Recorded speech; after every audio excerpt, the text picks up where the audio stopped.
título da nossa mensagem é um ministério vitorioso. Eu coloquei dessa forma para ser algo bem específico. Aqui estava falando do ministério do apóstolo Paulo e que deve se aplicar também a nós como igreja ou como ministério. Nós também somos vencedores em Cristo, como o versículo que eu li, versículo 14, falando que nós temos triunfado em Cristo. Então, por isso precisamos ter um ministério que reflete isso, que reflete a vitória que temos em Cristo. E esse ministério vitorioso só é possível por causa da vitória de Cristo. A única coisa que nós temos que fazer é seguir e caminhar da forma correta. Quando eu preguei em 1 Coríntios, capítulo 10, quando nós fizemos a exposição lá daquela epístola, eu fiz uma pergunta. Eu perguntei o seguinte: por que algumas pessoas ficam num deserto espiritual? Por que será que tem algumas pessoas que passam por esse deserto espiritual? E eu estou falando especificamente aos cristãos. Por que ficam nesse deserto? Então eu expliquei na ocasião que primeiro não podemos confundir deserto espiritual com tribulação ou com problemas. Pessoas que estão passando por um deserto espiritual não necessariamente estão passando por uma tribulação ou problema, porque tribulação todo cristão passa. Problema todos nós temos. Isso não significa que estamos num deserto espiritual porque estamos passando por um período difícil em nossas vidas. O cristão espiritual certamente vai passar por tribulação e passa de verdade, porque sabe que quando está passando por esses problemas, está enfrentando uma guerra espiritual. Agora, por outro lado, existem cristãos que passam por desertos espirituais, que é diferente de tribulação. Ou seja, é aquela aridez, sensação de sequidão por dentro. A pessoa tem tédio, ela expressa cansaço na vida, nas coisas que ela faz, fastio, não tem muita alegria nas coisas. Nós não vemos a pessoa com alegria. A maior parte do tempo parece que a vida é uma tristeza, só rotina. É como aquele povo do Velho Testamento, os judeus na época do deserto, da peregrinação do deserto, que reclamava de tudo e falava: é maná de manhã, maná no almoço, maná o tempo todo. Deus mandando alimento do céu, mandando maná do céu, o melhor alimento do mundo para alguém poder comer, e reclamando. Então, pessoas que estão assim nesse deserto espiritual reclamam de tudo. São pessoas que olham no horizonte e só vê areia. Elas é como se estivessem num deserto mesmo, areia, areia, areia, não consegue ver nada de especial. Diz quando olha para cima, tirando o foco um pouco da areia, vê o céu e acha ruim também, porque o céu sempre está do mesmo jeito, sempre azul, sem nuvens, um sol escaldante, tudo é ruim. Não há novidade, não há nada de novo, não há trabalho, não há o que fazer. Muita ociosidade para pessoas que estão passando por um deserto espiritual. Pessoas assim não percebem coisas importantes da vida cristã que nós devemos perceber. Por exemplo, se fôssemos analisar qual seria uma das coisas mais importantes que um cristão deveria observar: que a seara é grande e os trabalhadores são poucos. Existem muitas pessoas precisando ouvir a palavra de Deus, e essas pessoas que estão no deserto espiritual não veem nenhum motivo para ir falar do Evangelho para essas pessoas que tanto necessitam. Perdem o foco, perdem a visão, perdem o sentido de ser cristão. Aí, em cima disso, eu faço outra pergunta: será que isso é vida cristã? Uma pessoa que não sabe nem por que está vivendo nesse mundo, qual que é o propósito de Deus para a sua vida, não consegue enxergar coisas importantes, como levar a palavra de Deus a outras pessoas, será que isso é vida cristã? Não é da vontade de Deus que uma pessoa fique nesse estágio da vida por muito tempo. O povo de Deus passou pelo deserto. Nós lemos a história, estudamos Gênesis na escola dominical, estudamos Êxodo e vimos que o povo de Deus passou por um período ali literalmente de deserto, mas o alvo não era que eles ficassem no deserto. Ficar muito tempo no deserto não é o ideal para ninguém. Aí podemos então pensar por que alguns ficam então parados no deserto, sendo que não é algo bom.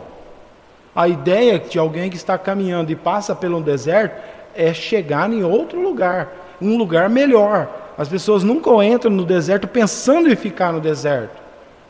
Às vezes entram no deserto sem querer. Falando no deserto literal, porque quebrou o veículo, caiu de avião, várias coisas podem ter acontecido e ficou lá, mas o alvo de todo mundo que está no deserto é conseguir sair. Na vida cristã é a mesma coisa. As pessoas, por várias razões, podem se afastar do Senhor, podem entrar num deserto espiritual, mas não devem ficar nesse deserto por muito tempo. Devem procurar sair, avançar. Agora, por que que muitos não conseguem avançar? Por que que muitos não conseguem olhar para a seara e ver que precisam trabalhar? Por que que muitos não conseguem colocar a mão na massa para trabalhar com os ministérios da igreja? A verdade é porque não estão deixando serem guiados pelo Espírito Santo. Lembra que eu estou falando para cristãos, pessoas que têm o Espírito Santo, que são salvos e que estão simplesmente parados no deserto, não estão fazendo o que um cristão deveria fazer. Por quê? Porque não estão ouvindo a voz do Espírito Santo. Porque certamente ele incomoda essas pessoas, elas sabem que estão fazendo errado, que não deveriam estar fazendo o que estão fazendo e não estão dando ouvidos. Não estão dando ouvidos à palavra de Deus. Porque ouvem a palavra, leem a palavra, mas não dão ouvidos. Então nós veremos nessa passagem que nós, como cristãos, precisamos estar atentos a algumas verdades, principalmente com relação às nossas tarefas como cristãos, a nossa função nesse mundo. Por que que a igreja existe? Qual que é o principal objetivo de uma igreja? A igreja é uma entidade ou um organismo vivo. Ela é viva. Ela não deve parar de crescer. Uma igreja não deve ficar estagnada. A lógica de uma igreja é que ela vai progredir, ela vai crescer, ela vai avançar, ela vai melhorar. E para que isso aconteça, as pessoas que foram atingidas pelo Evangelho, elas vão passar o Evangelho para frente. Elas vão continuar pregando aquilo que foi pregado para elas. Então, pessoas que estão no deserto espiritual não conseguem fazer isso, mas deveriam sair dessa inércia e começar a fazer aquilo que é certo. E para isso precisamos estar atentos a essa necessidade. A igreja avança. A igreja precisa de cada membro da igreja para continuar avançando. Então, no versículo 12 desse capítulo, nós vimos aqui o apóstolo Paulo falando de uma realidade dele que se aplica muito bem a nós. Diz assim: ora, quando cheguei a Troade para pregar o evangelho de Cristo, e uma porta se me abriu no Senhor. O apóstolo Paulo, ele era um homem que não ficava parado no deserto. Ele realmente trabalhava, ele colocava a mão na massa. Ele entendia qual que era a função dele como cristão nesse mundo. E é claro que alguém vai falar, mas ele era um apóstolo, ele era um ministro do Senhor, ele tinha que pregar a palavra. Mas ele estava obedecendo a palavra do Senhor, como todo cristão tem que obedecer, que é ide pregar o evangelho a todas as criaturas. Aquela ordem não foi dada só para líderes, pastores, missionários, ou diáconos, professores de escola dominical. A ordem de Jesus foi para todo cristão: ide pregai o evangelho. E ele sabia que ele tinha que fazer a parte dele. E ele estava indo pregar o evangelho. E ele chegou num local, quando ele falou, cheguei a Trode, para pregar o evangelho. Aí o Senhor lhe abriu uma porta. Olha como que o Senhor trabalha quando nós trabalhamos. Porque não era simplesmente porque era o apóstolo Paulo, ele ia chegar pregando e todo mundo ia ouvir e as pessoas iam se convertendo. Não, todo o trabalho da obra do Senhor é feita pelo Senhor. Então nós oramos antes de ir, nós nos preparamos espiritualmente para ir. Não podemos estar numa vida desértica, espiritualmente falando. Aí quando nós vamos fazer aquilo que é certo, o Senhor abre portas. É o Senhor que faz a obra dele. Então, no caso dele, o Senhor abriu uma porta. Para nós, o Senhor abre portas todos os dias. Se estivermos dispostos a pregar a palavra, a ensinar o que ele ensinou, ensinar isso a outras pessoas, ele simplesmente vai abrir as portas para nós. Sempre, então, aplicando para as nossas vidas, essa questão de abrir as portas, sempre que temos a oportunidade de pregar o evangelho, é porque o Senhor nos abriu a porta. Sempre. Isso aconteceu com o apóstolo Paulo, isso acontece conosco. Ele nos dá essas oportunidades. O que cabe a nós é identificar. Aqui nós vimos que ele entendia que era o Senhor que estava abrindo a porta para ele pregar o evangelho. Temos que identificar quando uma porta está aberta. E, além de identificar, não desfazer do grande privilégio que é nosso de trabalhar para a obra do Senhor. Porque às vezes nós identificamos, estamos numa situação, nós percebemos que o Senhor está abrindo a porta para poder falar do evangelho ali, mas não aproveitamos, nós desfazemos, passamos pela porta e não vamos até ela para pregar o evangelho. Então temos que aproveitar quando o Senhor nos abre a porta. Nós podemos dizer que há duas formas de portas serem abertas para a pregação da palavra dele. Primeiramente, é para cada cristão. Ou seja, todos os dias nós estamos no trabalho, na escola, em algum local onde encontramos com pessoas que precisam ouvir a palavra de Deus.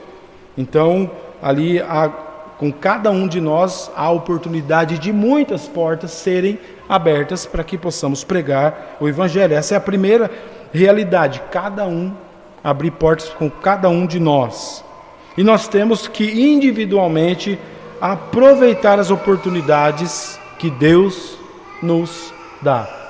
Se pararmos para pensar, e você começar a pensar quantas e quantas vezes você teve a oportunidade de falar do evangelho para alguém e simplesmente não falou, ou por medo, ou por vergonha, por receio, ou por qualquer outra coisa, ou até mesmo porque talvez foi impedido por alguém. Nós sabemos que muitas oportunidades surgem para nós, mas nem sempre nós aproveitamos, nós desfazemos do grande privilégio que o Senhor nos dá de falar a respeito da salvação que Ele nos providenciou. Então essa é a primeira forma, como indivíduos. Mas também tem uma outra segunda forma que nós devemos entender que é muito usada pelo Senhor, é quando o Senhor usa um grupo, ou seja, a igreja, os ministérios, para poder, junto com aquelas pessoas, falarmos da palavra e evangelizarmos. Agora, quando eu digo evangelizar, é importante também destacar que evangelizar não é só falar de Deus, não é só falar da igreja, não é só falar que Deus é bom e que Jesus ama as pessoas. Evangelizar eu diria que não é algo fácil de fazer e nem agradável de se fazer, porque nós vamos falar algo que as pessoas não gostam. Muitas vezes as pessoas não querem ouvir o verdadeiro evangelho. E quando eu falo evangelizar, eu estou falando de falar da obra completa de Jesus Cristo. Por que Jesus Cristo veio a esse mundo e morreu naquela cruz? É isso que é evangelizar. Então você precisa ter um esboço na tua mente. Todas as vezes que você for falar de Jesus Cristo, você tem que pensar qual é o passo. Falar, vamos na igreja que é bom. Falar, Deus é bom, você precisa ouvir, a palavra de Deus é boa, Jesus te ama. Isso não tem nada a ver com evangelizar, são coisas boas, mas não é evangelizar. Pode ser uma introdução para você falar para o evangelho, mas não é evangelizar. Você tem que ter um esboço na sua mente. Primeiro, temos que falar sobre o pecado. Porque a pessoa não vai querer ter um salvador, ela não precisa de um salvador, se ela não entender o que é pecado e que ela é pecadora e que ela é condenada ao inferno. Então a primeira coisa que tem que estar na mente, eu vou evangelizar, eu tenho que falar sobre o pecado. E aí que muitos encontram dificuldade, porque você falar que a pessoa é pecadora e explicar para ela o que é o pecado, é difícil. Porque as pessoas, de um modo geral, acham que são boas. E nós vamos ter que falar que ninguém é bom. O único bom é só Deus. Nós todos somos ruins, somos pecadores, somos falhos. E isso não quer dizer que você é melhor do que ninguém. Você tem que, quando está evangelizando, falar, eu também sou assim, eu também sou pecador, eu também sou falho. Da mesma forma que você. Não tem diferença nenhuma, pecador é pecador. Mas a questão é que tem que explicar o que é pecado, porque muitas vezes, aí fala assim, a pessoa fala, mas eu sei que eu sou pecador. Acha que eu não sei? Mas eu não sou pecador que nem fulano, que mata, que rouba, que isso, e começa a citar pecados graves para a sociedade. Mas aí, o que temos que ter em mente? Explicar o que é pecado, coisas simples que as pessoas fazem e que são pecado e que servem para condenar da mesma forma do que qualquer outro pecado grave. Pecados, por exemplo, alguém anda sem cinto de segurança, transgrediu a lei. Uma vez eu vi de um senhor que ele morava numa chácara. E aí de repente ele estava na rodovia e ele com cinto de segurança. Aí ele entrou na parte da estrada de terra, arrancou o cinto, aí olhou para o filho dele, o que você está com cinto aí também? Ele falou, tem que andar com cinto. Você é bobo, rapaz, aqui não tem mais polícia não. As pessoas andam com cinto de segurança com medo da multa, porque tem polícia que pode trazer um problema. Mas o cinto de segurança, além da segurança, nós entendemos que, como cristãos, temos que obedecer à lei. Transgressão da lei, seja transgressão da lei de Deus, da transgressão da lei humana, é pecado. E quantos de nós que esquecemos ou não usamos o cinto de segurança de propósito? Uma coisa simples, mas muitos não acham que isso é pecado. Então, temos que ter vários exemplos e explicar o que é pecado, e depois de explicar o que é o pecado, explicar a consequência. Qual que é o problema de ser pecador? Porque pecador todo mundo é. E qual que é o problema? Qual que é a consequência? A consequência é grave.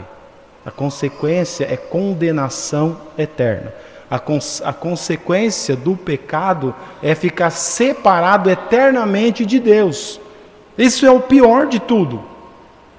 Além de ir para o inferno, nunca mais vai ter oportunidade de chegar na presença de Deus. É separação completa de Deus.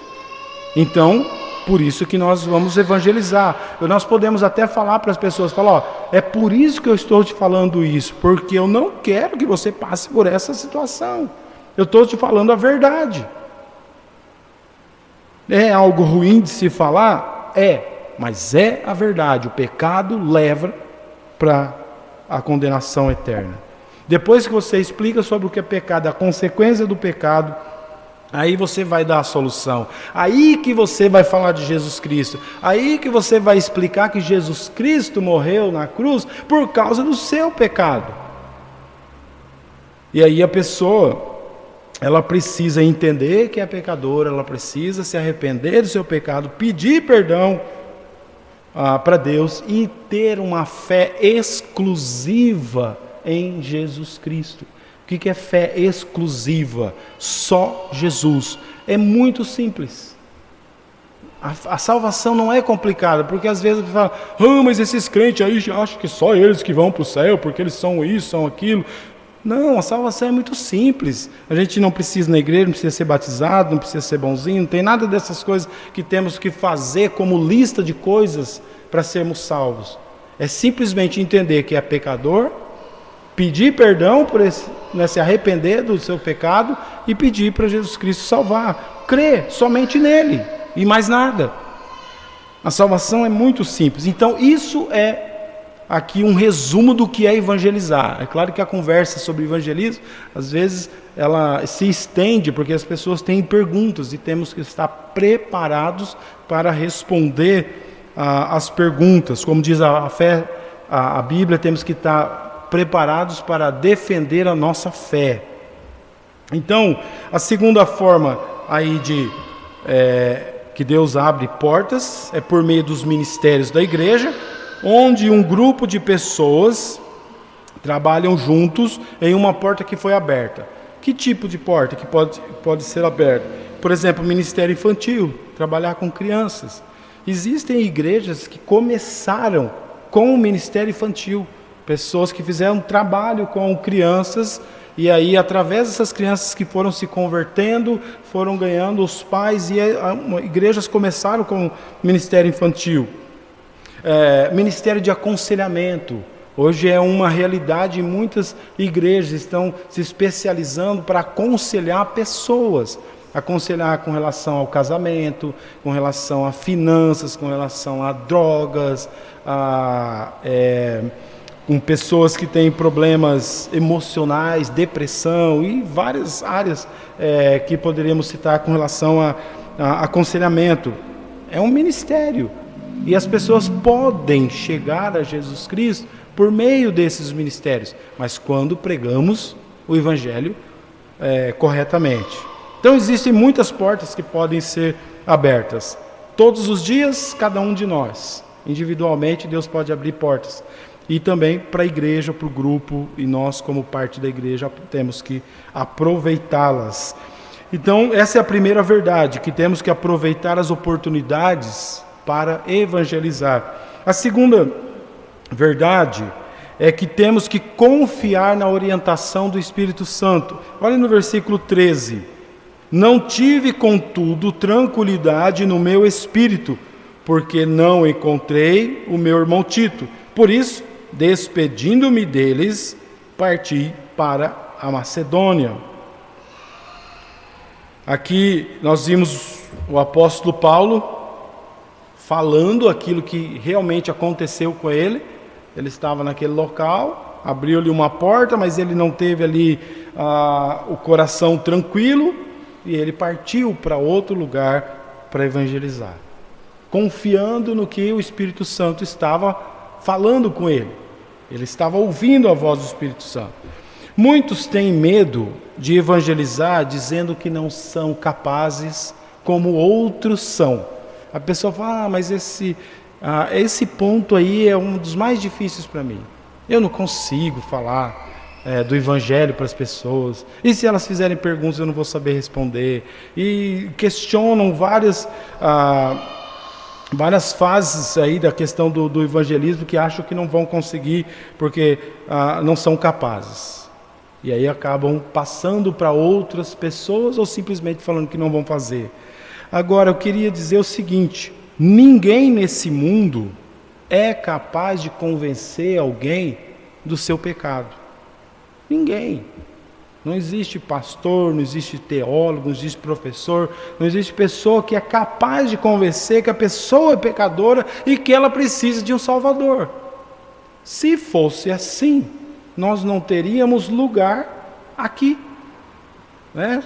Estaria tudo repleto, porque teríamos convencido quantas e quantas pessoas já evangelizaram aqui nessa igreja. E por que não foram convencidos? Porque nós, como seres humanos, não vamos conseguir convencer as pessoas, mesmo que usamos a palavra de Deus e os melhores argumentos teológicos e soteriológicos para que aquela pessoa se converta, mas nós não vamos conseguir. Por quê? A palavra diz que Satanás cega o entendimento das pessoas. Satanás cega as pessoas para as verdades bíblicas para a salvação.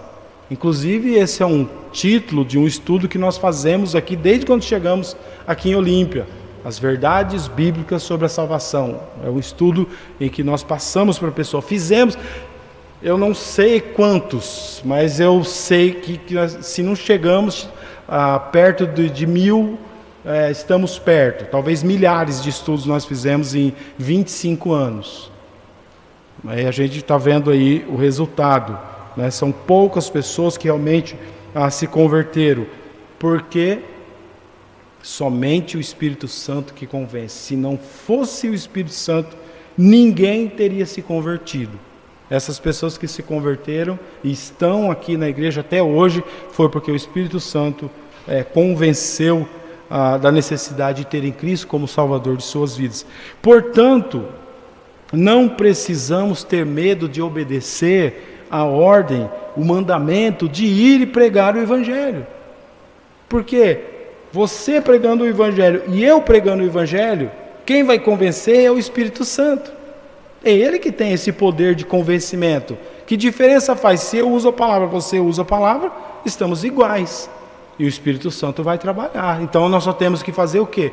Obedecer. A diferença entre aquele que prega e aquele que não prega não é a capacidade, e sim a obediência.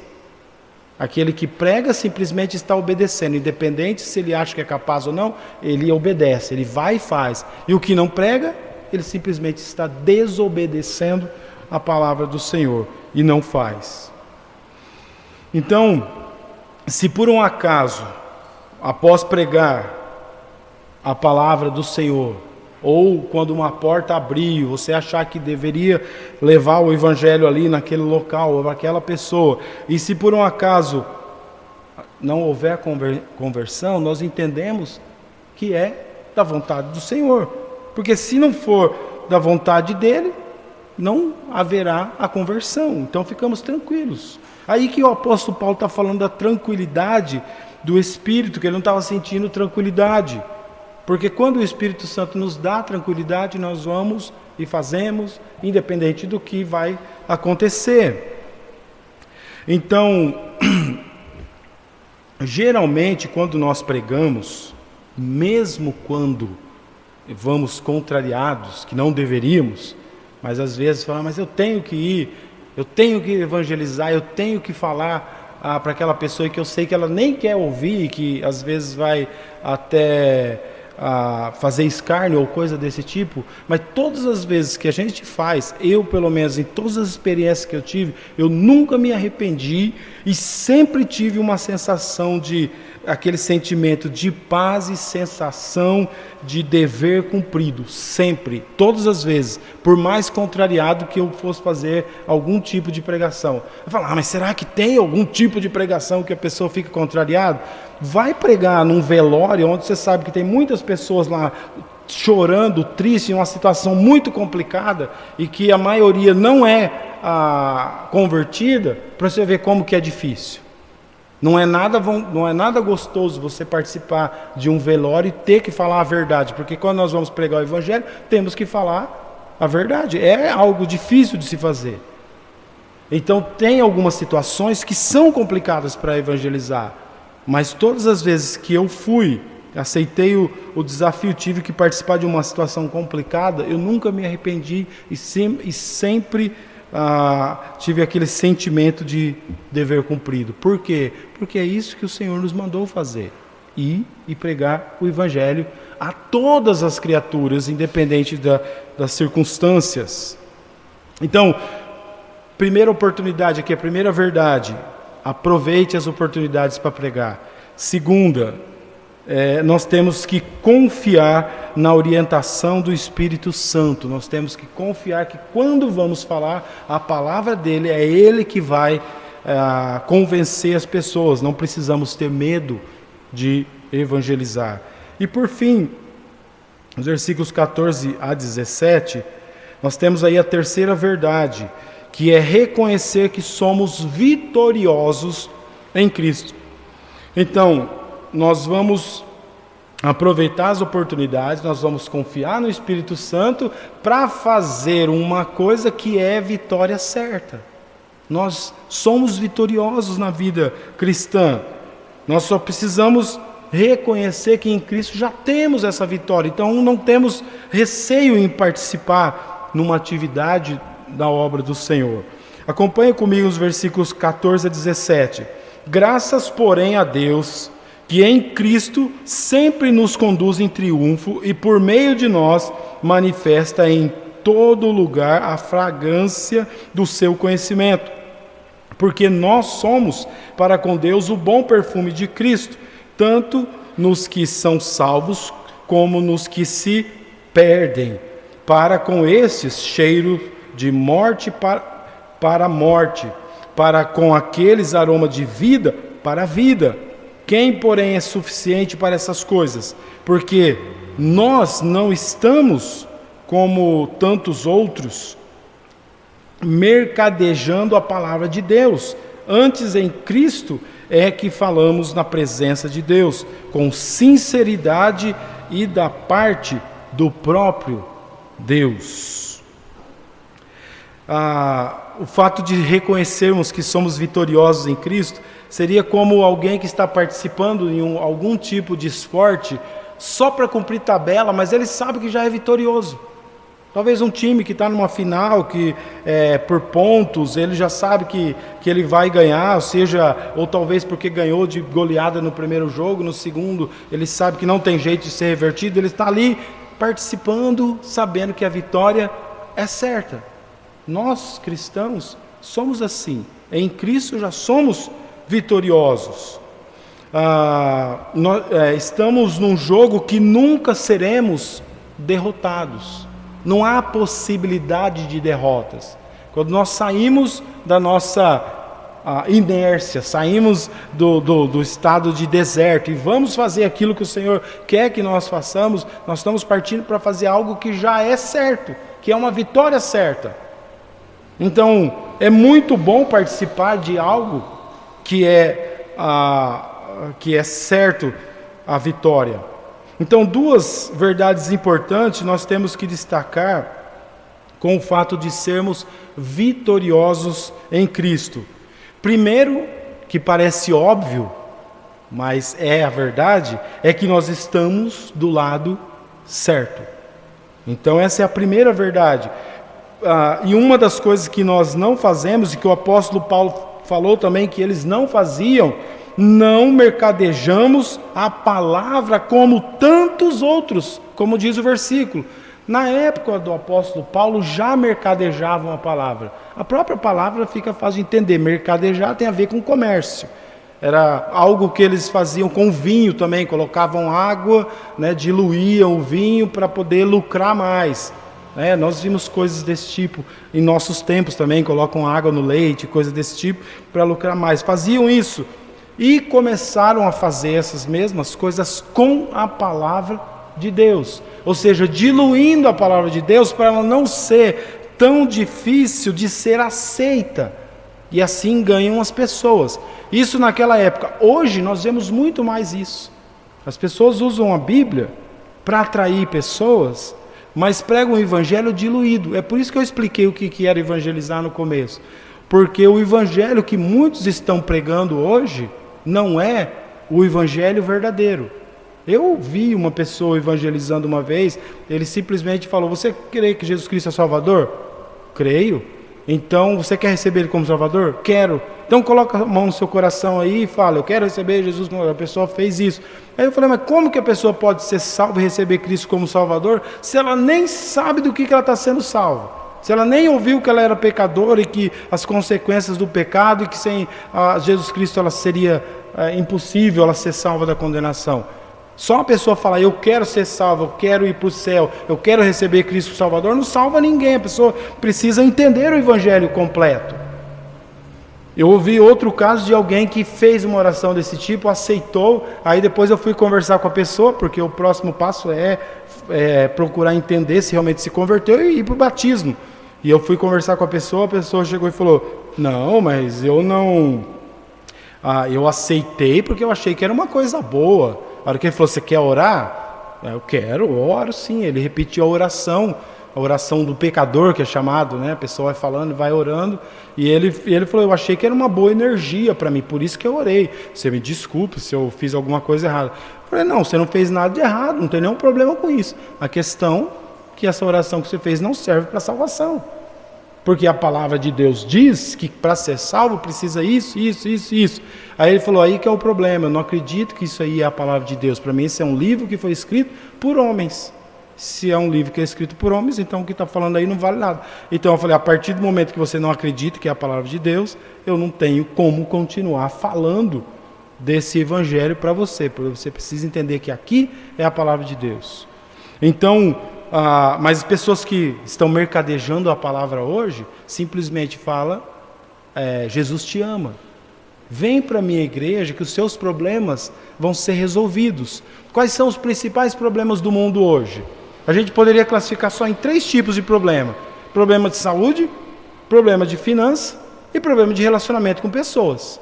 Se você resolver esses 3 problemas, todo mundo está bem. Porque tem gente que tem dinheiro, né, não tem problema financeiro, não tem problema de relacionamento com família, mas a saúde da pessoa é complicada. E ela sabe que dinheiro nenhum do mundo resolve problema de saúde. Porque se fosse assim, os ricos nunca morreriam. Então essas pessoas precisam recorrer a algo superior. E essas igrejas oferecem isso. Aí, pessoas que têm problema com dinheiro, será que no nosso país tem?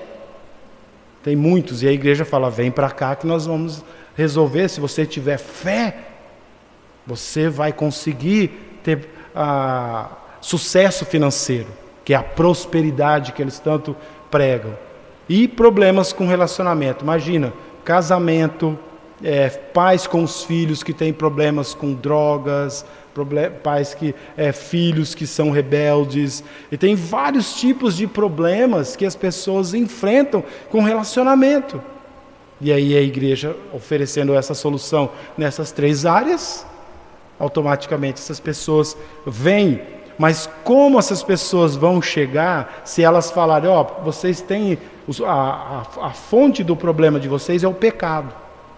Por causa do pecado que vocês têm, que vocês estão passando por tudo isso. O que você precisa primeiro para resolver qualquer outra área da sua vida é a salvação. E para isso, ela precisa ouvir o verdadeiro evangelho. Então o que fazem? Pulam essa parte e só vão para a parte fácil. Isso é mercadejar a palavra. E aí essas igrejas, é claro, estão cheias de pessoas iludidas por esses falsos profetas. Então, nós, como igreja, não podemos mercadejar a palavra. Temos que pregar, como diz aí o versículo, a palavra da parte de Deus com sinceridade, procurando agradar a Deus e não as pessoas. Nós, como igreja, não devemos nos preocupar em agradar as pessoas. Inclusive, eu tenho algum problema com aquela frase que a pessoa fala assim, naquela igreja eu me sinto bem. Ou quando chega aqui na igreja e fala, eu vim aqui, participei do culto e me senti muito bem. Opa, tem algum problema aí. Porque a ideia do culto não é fazer as pessoas se sentirem bem, mas sim Deus se sentir bem. É Deus que é o foco do culto.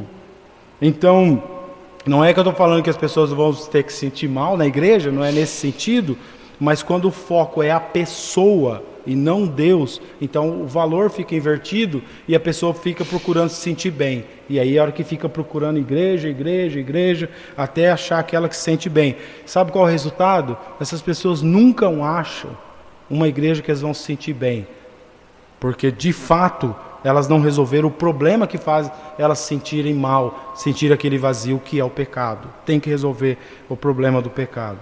Então, nós não procuramos agradar pessoas, e sim Deus. A pregação que fala da realidade do inferno não agrada pessoas. Não é algo agradável de se ouvir. Certa vez, eu acho que foi mais ou menos nesse lugar aqui. Essa igreja não existia. A igreja era lá naquele prédio. E a gente, num dia de calor, num culto de quarta-feira, vamos fazer o culto lá fora? Aí nós colocamos os bancos aqui, né, que estava bem arejado, e fizemos um estudo bíblico. E naquele dia eu estava fazendo um estudo falando sobre o inferno. E tinha uma pessoa visitando. E aí falando da realidade do inferno, em pessoas que não são salvas, que vão para o inferno, e mostrando na Bíblia essas verdades. Aquela mulher, no meio do estudo, isso geralmente não acontece, ela levantou e falou assim: eu preciso ir embora. Simplesmente fez isso, levantou, virou as costas e foi embora. Mas no momento que eu estava no estudo, eu percebia que ela estava incomodada. A pessoa estava incomodada, porque não é gostoso você vir para uma igreja querendo se sentir bem e começar a ouvir alguém falando de inferno. Não é nada agradável. E ela simplesmente levantou e foi embora. Então, outra verdade que nós vemos aqui, com o fato de sermos vitoriosos, é que somos para com Deus o bom perfume de Cristo. Somos vitoriosos porque somos para com Deus o bom perfume de Cristo. Existem pessoas que são identificadas pelo seu bom perfume, não é? Talvez você pode lembrar de alguém assim. É claro que na dose certa, porque tem aqueles também que são identificados pelo seu bom perfume e pelo exagero, que faz algumas pessoas passarem até mal, né? Porque o perfume, quando usado de forma errada, ele não é agradável também. Tudo tem que ser na dose certa, da forma certa. Até aquilo que é bom, se for usado de forma errada, não é agradável. Mas quando a pessoa usa na medida certa, na dose certa, o bom perfume, geralmente ela agrada com aquele cheiro. Por um outro lado, existem pessoas que são reconhecidas pelo seu mau cheiro. Talvez você já teve essa oportunidade desse desprazer de identificar uma pessoa por causa do seu não bom cheiro. E aí, como crentes, nós somos representantes do próprio Cristo. Ou seja, daquilo que é mais agradável que pode existir em termos de cheiro. Nossas ações nesse mundo têm que ser como a fragrância de um bom perfume que fica no ar quando passa.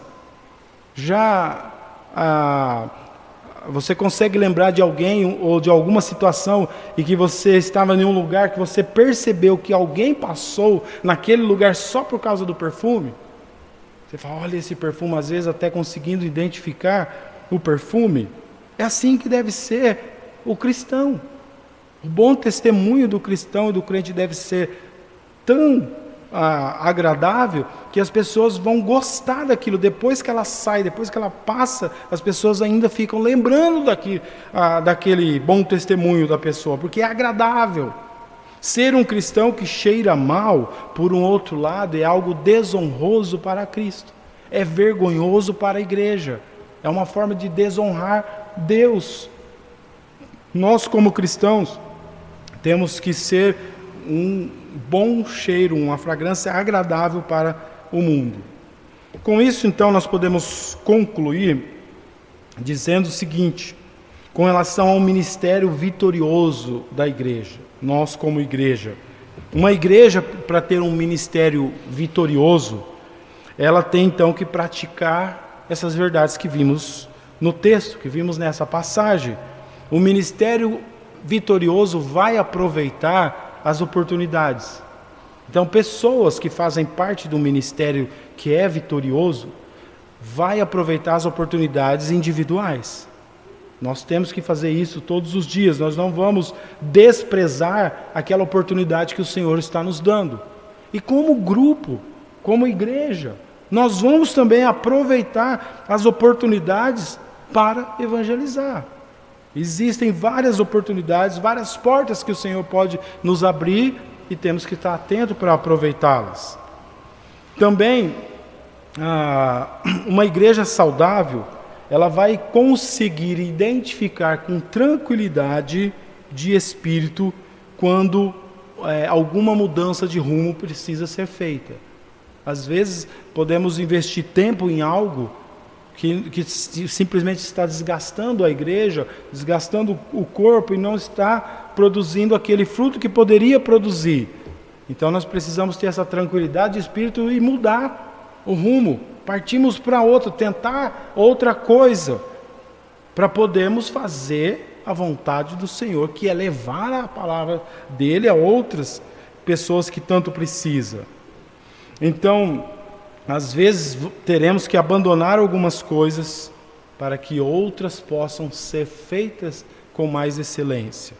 E por fim, nós podemos dizer que o ministério vitorioso é aquele que segue Jesus Cristo como um general, que um dia ele vai triunfar na batalha final.